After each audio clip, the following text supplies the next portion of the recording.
Hey guys, what is going on? Welcome back to the portfolio. Today I'd like to take a look at dividend stocks, in particular, what makes a good dividend stock. That is, what are some of the characteristics of a dividend stock that make it good? This comes in response to a number of viewers on the channel, new viewers, asking what makes a good dividend stock, what are some of the things I take a look at when evaluating dividend stocks. So I thought I'd take a look at a very good quality dividend stock here, FRT, Federal Realty Investment Trust. If we scroll to the bottom here, you can see this is a REIT, or real estate investment trust, that is an equity investment trust engaging in the ownership, management, and redevelopment of high-quality retail and mixed-use properties.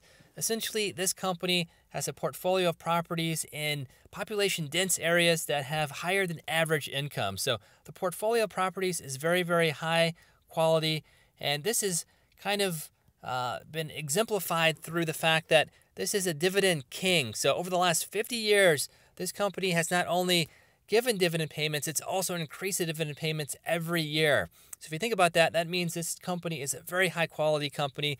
It's able to not only give a dividend, but increase the dividend for 50 straight years. You guys have probably heard on prior videos, Dividend Aristocrats, same type of company, but only 25 years. So this type of company is in a very select list. There's only 22, 23 current dividend kings on the market. So you can see this is a very high quality stock, and a stock that has a lot of the characteristics you want to take a look at for good quality dividend stocks. If we take a look in the middle here under statistics, you may say that this is probably not a good dividend stock if you solely look at the dividend yield. You can see the dividend yield there as 2.702%, which is not great. This wouldn't even be considered a high yield dividend stock, as it only has a 2.7% dividend yield. But the key point again is that the dividend is a very safe dividend, and that's been demonstrated through the consistent dividend over 50 years, 50 plus years actually, I should say, as well as an increase over every one of those years. So this is a high quality company that has a high quality set of properties that always has income, and it's always able to not only maintain its dividend, but also increase the dividend over a 50-year time span. The PE ratio in the middle there is about average for a real estate investment trust of this category. The market cap, as you can see, is very large for a real estate investment trust, $9.62 billion. And the price has been a little bit volatile over the past 1 year, to be quite honest here. You can see over the past 1 year, it is down 1%. Over the last 5 years, it's only up 46.56%.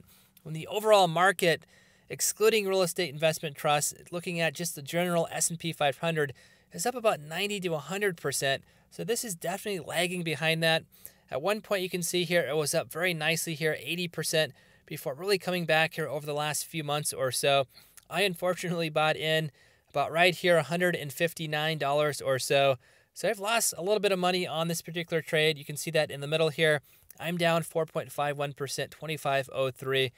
But regardless of all of that, the lower dividend yield, 2.7%, and the fact that it's only up 46.56% over the past 5 years, and over the last 1 year, it's actually down 1%, while the overall S&P 500 is up 20%. This is still a very quality dividend stock, again, because it's a dividend king. It's been having consistent dividends over the longer term. It has a very profitable company, as you can see in the middle as well. Let's kind of focus on the Q4 earnings.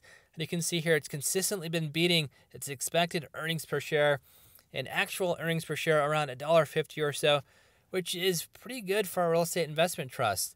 And as you guys know, real estate investment trusts have a whole set of regulations and criteria that must be met for particular tax incentives.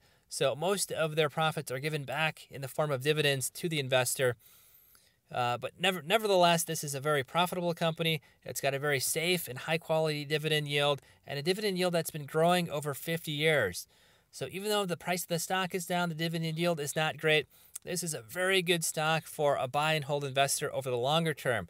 Yes, over the 1 year period and 5 year periods here, you could definitely argue that this has not been a very good investment in an opportunity fashion, opportunity cost of putting money into this investment rather than an overall indexed S&P 500 fund, for example, that is up maybe 18, 19, 20%. This is still a quality dividend yield because of the fact it's a dividend king, and not only because of that, but because the stock has quality properties as well. So it has a quality management team, quality properties, a very safe and reliable dividend, and an increasing dividend over 50 years. All those things make this a very, very good dividend stock for a buy and hold investor for the longer term. Yes, over a shorter term, and by shorter term I mean 1 to 5 years, it can definitely lag behind the overall S&P 500. But as a whole, dividend kings have been outperforming the S&P 500 over the last 20 years or so, even I think dating back to 30, 35 years, to be quite honest. So this is a quality stock exemplifying a lot of the things we take a look at. Quality dividend, consistent dividend, a dividend that has been increasing over an extended period of time, then also a company that has a very good management team in place with quality assets, whether that's business assets or like a real estate investment trust, quality properties in its portfolio. So I hope that helps you guys manage some of your stock picking with regards to dividend stocks. Again, this stock here, a quality dividend stock. Yes, you can argue it's been lagging a little bit behind the overall S&P 500. But to be quite honest, we are in a record bull run. I think the last couple of weeks here, this actually marks the longest bull run in the history of the market. I could be a little bit wrong about that, but it's definitely one of the top 3 longest bull runs ever. So this is a very peculiar market right now. And I do believe there should be a correction coming, like I was talking about in my Bitcoin videos. I believe that a correction will be coming not only for cryptocurrency, but for the stock market in general as well. Just because this kind of performance, 20+% per year performance, cannot continue forever. There will at some time be the start of a bear market. Again, you can't predict that. If you could, you'd essentially be an investor who has billions of dollars if you can continue to time the market like that. It can't be done, but I do believe at some point, maybe that's 2018, maybe the mid to later part of 2018, maybe 2019, maybe even extending into 2020. At some point, there will be a bear market, and if you are in quality stocks like FRT here, yes, your stocks will trend down a bit, but you definitely will not have as big a hit if you are investing in lower quality stocks. So that's my opinion only. I'm not a seasoned professional, as I have said on many of my prior videos, but this is what I take a look at when I'm evaluating good dividend stocks. So hope that helps you guys out a bit. And again, I don't want to make the video too long, so I'll kind of end it there. If you guys have any questions, please leave those down below in the comment threads. I try to get back to the comments at least twice per week. I do apologize if there's been a little bit of a lag between your comment and a response. Definitely don't do that on purpose. But sometimes life gets in the way and I can't get back to those comments as quickly as I would like. But I try to respond to every single comment that is left on the channel because I definitely appreciate the support and input on the channel. And it's a lot of fun kind of hearing from you guys what you are doing with your portfolios and what you think about some of the things I'm doing with my portfolio.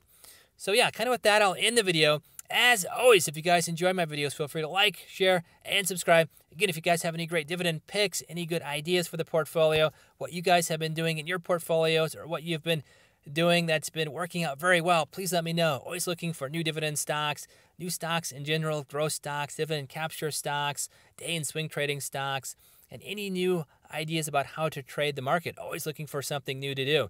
So yeah, kind of with that, I'll end the video, and we'll see you guys next time.